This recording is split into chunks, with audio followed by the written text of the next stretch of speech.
بسم اللہ الرحمن الرحیم والصلاة والسلام علی رسولہ الکریم وعلی آلہ وصحبہ اجمعین۔ جو بھی بہن بھائی بچے بچیاں سن رہے ہیں سب کو میری طرف سے عید مبارک ہو۔ عید کی خوشی ہم کیوں مناتے ہیں، پہلے میں یہ تھوڑا سا واضح کر دوں کہ رمضان کا مہینہ اللہ نے پورا ایک ہمارے لیے خوشی کا مہینہ بنایا ہے، جس میں اللہ کی جنت کے دروازے کھول دیے جاتے ہیں، جہنم کے بند کر دیے جاتے ہیں، شیطان قید کر دیے جاتے ہیں، جنت کو روزانہ سجایا جاتا ہے، اللہ کا عرش پہلے آسمان پہ آ جاتا ہے، اللہ کی طرف سے اعلان ہو رہا ہوتا ہے، کوئی بخشش چاہنے والا، کوئی حاجت مانگنے والا، فرض 70 فرضوں کے برابر ہو جاتا ہے اور نفل فرض کے برابر ہو جاتا ہے، اور نفل اور فرض کا فرق اتنا بڑا ہے کہ قیامت تک 2 رکعت نفل پڑھتا رہے تو فرض رکعت کے ایک سجدے کے برابر نہیں۔ اور اس میں جو مر جاتے ہیں اہل ایمان، ان کا حساب نہیں ہوتا، ان کو قبر میں منکر نکیر نہیں آتے، اللہ تعالیٰ ان کو معاف فرما دیتا ہے۔ اس طرح 29 دن رات یہ سلسلہ چلتا ہے، اور آخری رات پھر اللہ تعالیٰ اعلان فرماتے ہیں کہ میرے بندوں نے رات کو قیام کیا، یعنی تراویح کی نماز پڑھی، دن میں روزہ رکھا، تو میں نے اس پر ان سب کی بخشش فرما دی۔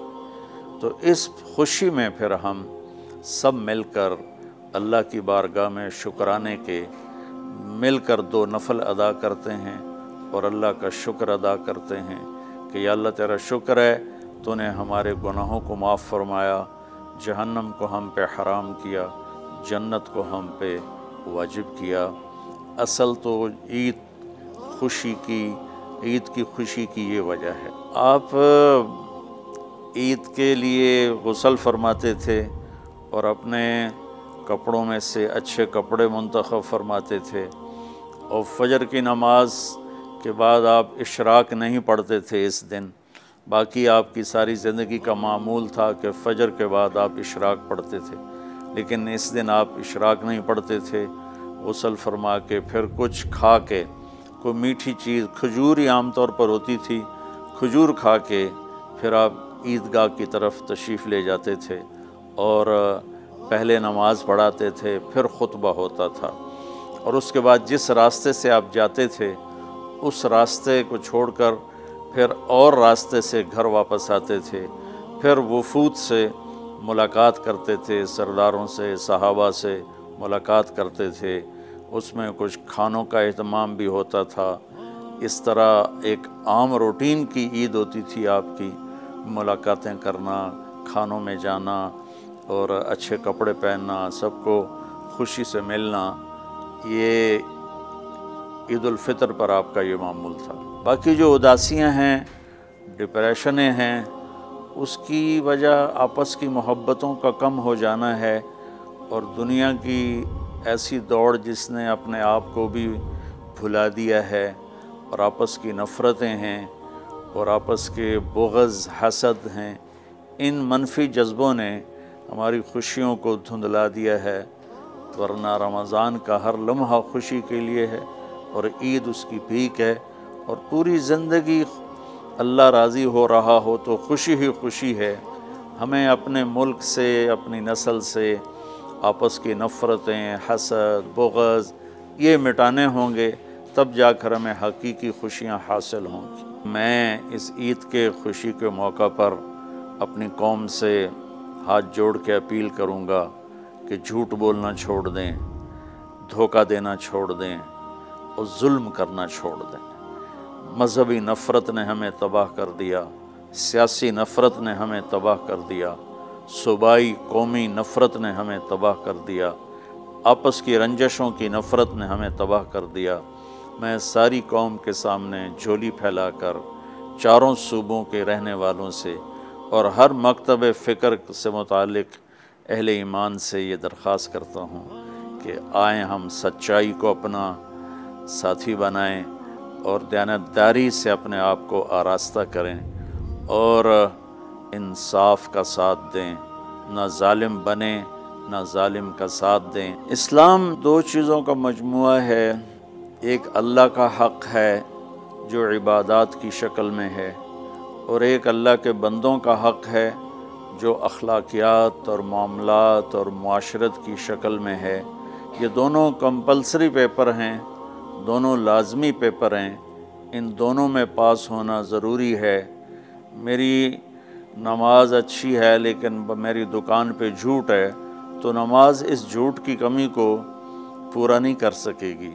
میری دکان پہ سچ ہے لیکن میں نماز نہیں پڑھتا تو میرا یہ سچ بولنا میرے نماز کی کمی کو پورا نہیں کر سکتا۔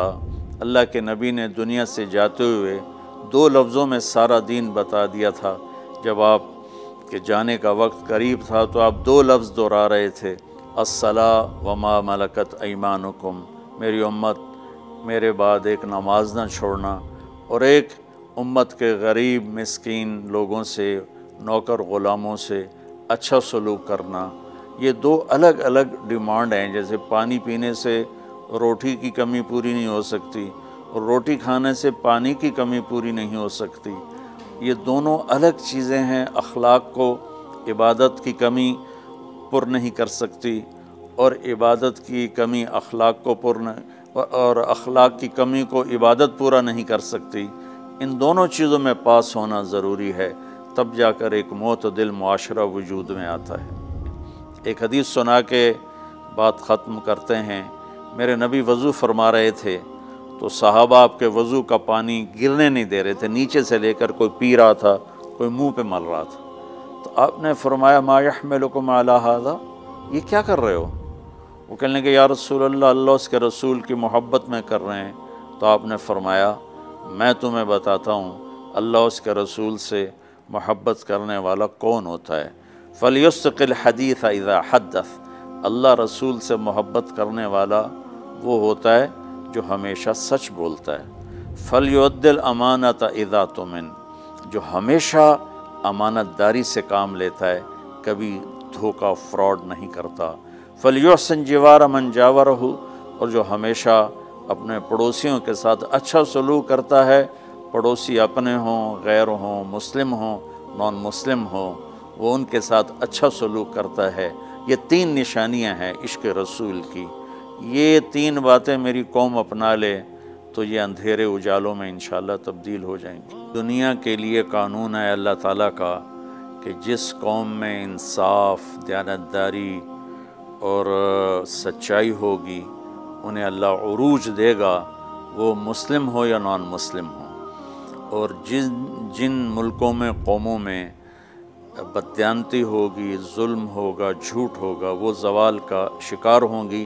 ساری ویسٹرن دنیا تو لیڈ نہیں کر رہی، ہمارے جیسے ملک بھی ہیں جہاں یہ ساری چیزیں ہیں تو وہ ہماری طرح ہی ذلیل ہیں اور ہماری طرح ہی وہ خوار ہیں۔ چند ایک ملک ہیں جنہوں نے ان چیزوں کی رعایت کی ہے تو وہ اس وقت لیڈنگ رول میں ہیں، لیڈنگ ماڈل میں ہیں۔ تو دنیا کے لحاظ سے تو یہ قانون ہے کہ سچائی، دیانتداری اور انصاف قوموں کو اونچا لے جائے گا۔ آخرت میں اللہ تعالیٰ نے اعلان کیا ان اللہ لا یغفر ان یشرک بہ ویغفر ما دون ذلک لمن یشاء۔ آخرت میں کامیابی کا آخری فیصلہ ایمان پہ ہوگا کہ اللہ تعالیٰ کا فرمان ہے میں شرک معاف نہیں کروں گا، اس کے علاوہ میں جسے چاہوں معاف کر دوں۔ تو ہماری 52 کے قریب اسلامی ریاستیں ہیں، وہ سب بری طرح اس زوال کا شکار ہیں، جس کی بنیادی وجہ یہ 3 ہے جس کو میں بار بار آپ کے سامنے دہرا رہا ہوں۔ السلام علیکم۔